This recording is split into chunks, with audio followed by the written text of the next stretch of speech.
Thank you very much. నేను ఎక్కువ anxiety అయినప్పుడు, టెన్షన్ అయినప్పుడు నోరంతా ఎండిపోతుంది. కొంచెం వాటర్ అడుగుదాం అనుకున్నా, మీరు మైక్ ఇచ్చారు. Thank you. ఎనీవే, ఇక్కడికి వచ్చిన మన మీడియా మిత్రులకి, చీఫ్ గెస్ట్ అనిల్ సార్కి, మేడం సుప్రియ మేడంకి, నేను పిలవగానే వచ్చిన మా మిత్రులు, నేను పిలవగానే వచ్చిన మా అలీ సార్, కమల్ కామరాజ్ రాలేదు, పిలిచాను. Thank you. నోరు ఎండిపోయింది. ఇటు ఇటు చూడండి. Thank you Rajiv sir, thank you Anoop sir, thank you మిగతా అందరికీ. సో మహేంద్రగిరి వారాహి, నేను ఇప్పుడు ప్రొడ్యూసర్ కనుక నాకు మైక్ వచ్చింది, ఓ 2 మాటలు మాట్లాడమని.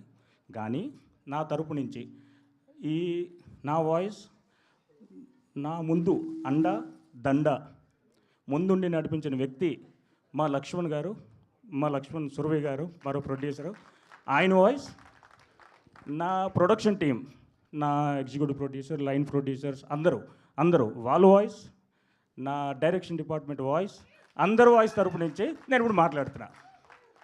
మహేంద్రగిరి వారాహి, ఆ పేరులో ఉన్న వైబ్రేషన్ ఈ సినిమాలో అంతకి 1000 రెట్లు ఉంటుంది. అదే వైబ్, అదే వైబ్రేషన్. కొన్నిసార్లు అంటారు కదా, ఏదైనా అద్భుతం జరగాలంటే, ఏదైనా మంచి పని, చాలా పెద్ద పని జరగాలంటే మానవ శక్తి సరిపోదు. అంటే ఏదో అద్భుత శక్తి కావాలి, ఏదో సూపర్ న్యాచురల్ పవర్ కావాలి. అదే ఈ సినిమాకి వారాహి రూపంలో వచ్చి ప్రతి అడుగుని మాకు ముందుండి నడిపించిన అమ్మవారు వారాహి.